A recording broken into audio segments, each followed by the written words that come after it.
Vamos a los ejemplos que usted ha puesto, Claudia, pero creo que tiene más nombres. Sí. Tú dices, esas son las variantes que te permiten allí deducir. ¿Qué otras? Por ejemplo, ¿cuál fue la votación de Leonora Pineda? ¿Quién era Explicamos Leonora Pineda? a la audiencia qué es atipicidad. A ver si ellos consideran que es atípico. Primero, es claro que violencia, Valencia y Tierra Alta, por ejemplo, dos municipios cordobeses, y los municipios intermedios y los corregimientos intermedios entre esos municipios, constituyen una zona de dominio paramilitar. De hecho, es en las inmediaciones de Tierra Alta, donde queda Santa Fe de Ralito, donde se ha desarrollado el proceso de paz, digamos, un secreto a voces.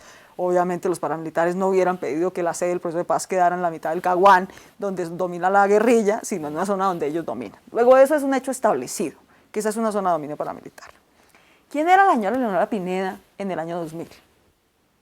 La señora Leonora Pineda en el año 2000 era una concejal del municipio de Tierra Alta, que había sacado 748 votos.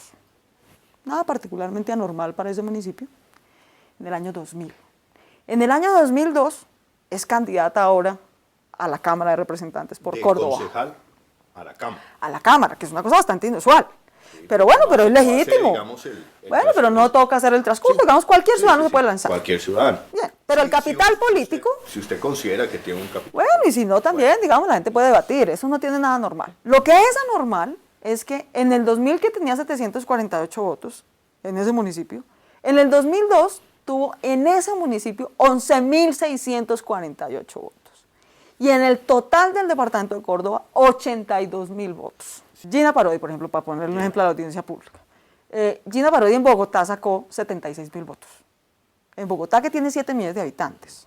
Bueno, en Córdoba, que no tiene ni 1,5, esta señora sacó 82.000 votos. Es decir, pasó en 2 años de 748 votos a 82.000. Una cosa, pues, meteórica, digamos. Y su mayor concentración electoral está justamente esos 11.000 y pico votos, donde arrasa, digamos, con las votaciones, justamente donde dominan los paramilitares. Entonces, lo que yo digo es, eso no es casualidad. Yo no creo que eso sea casualidad.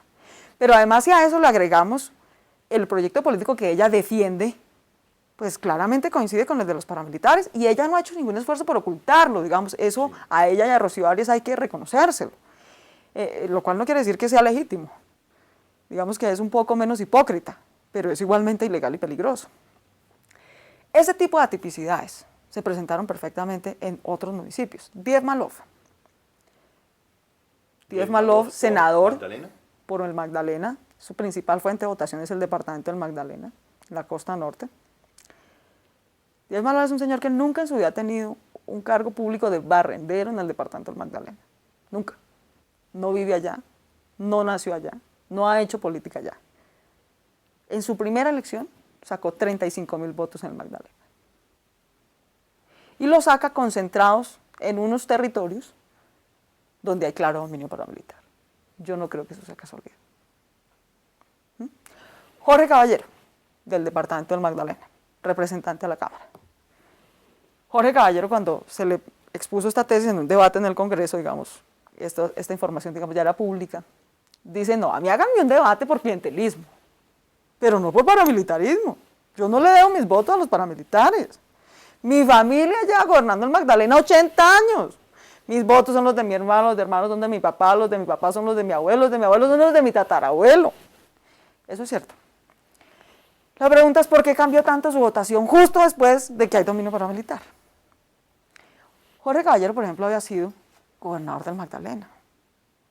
Entonces él dice, mire, mi votación se debe a mi gestión, ¿cierto?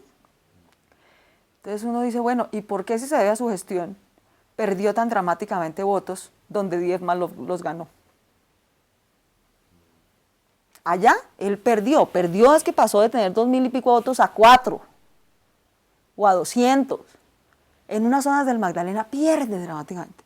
Y en otras, donde antes le iba bien, normal, de repente empieza a quedarse con el 95, 97, 99% de los votos del municipio. Yo creo que eso no es normal. ¿Eso qué indica?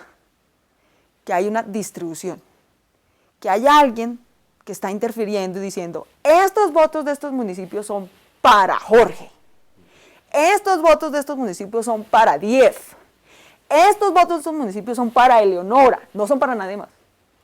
Eso es lo que yo creo. que ahí hubo interferencia en distribuir municipios, votos de unos municipios a unos electores, y que en esos municipios se hizo saber. ¿Cuántos casos más que estamos hablando? Se preferiría, digamos, que se votara por unos candidatos que por otros. Hubo unos 12 distritos. Te dice que 24 congresistas hoy son puestos por el proyecto paramilitar. Yo no puedo afirmar eso exactamente, porque tendría que tener una prueba, digamos, del acuerdo que firmaron pues con Jorge 40, sobre decir que no firmaron un acuerdo. Le suena. Yo lo que digo es que a mí no me parece casualidad que las votaciones de esos representantes estén, una parte de las votaciones de esos congresistas estén, concentradas en zonas de dominio paramilitar, 2, tengan un cambio sustancial respecto del promedio histórico de las votaciones o de ellos mismos o de otros en esos mismos sitios, y que además defiendan abiertamente muchas propuestas que coinciden más con el proyecto político paramilitar que con el de la democracia. ¿Caso de gobernaciones también se da? Mira, el caso de gobernaciones ha sido muy serio. Pues tenemos casos y recordemos casos donde no se presentó solamente un candidato único a la gobernación. Es el caso de Sucre. No, es el caso del Magdalena y del departamento del Cesar.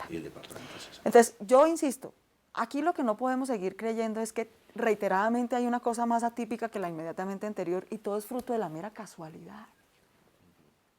Yo sí creo que eso no es creíble. Mira, el departamento del Magdalena es atroz. O sea, la captura y la cooptación de la democracia en el Magdalena es una barbaridad. Y los colombianos que vienen del departamento del Magdalena tienen derecho a vivir libremente y a votar libremente como cualquier otro colombiano, a no vivir bajo la amenaza de Jorge 40. En el año 2000, por ejemplo, la historia del Magdalena es muy peculiar porque, digamos, permite entender muy bien cómo el paramilitarismo, digamos, se infiltró en la política con un discurso de renovación política. Recordémosle a los colombianos, en el año 2000, Armando Pomárico era presidente de la Cámara de Representantes, oriundo del Magdalena, de Plato Magdalena para ser más exactos. Termina en la cárcel. Claro, era un político corrupto, tradicional, al que al fin se le descubrió uno de los N chanchullos que debió haber hecho en su vida, terminó en la cárcel. ¿Qué es lo que hacen los paramilitares, en particular Jorge 40? Usan ese vacío, ¿sí?, ese descrédito merecido, por supuesto, de la clase política tradicional, para decir nosotros sí vamos a hacer justicia. Y vamos a sacar a estos tipos de aquí que han corrompido este departamento. Jorge 40 va y le quema la finca a Armando Pomárico. Un acto de justicia ejemplar, ¿no? En el año 2000, elecciones locales, 14 de 30 municipios del Magdalena tuvieron candidatos únicos. Eso es completamente atípico. En una democracia debe haber pluralismo.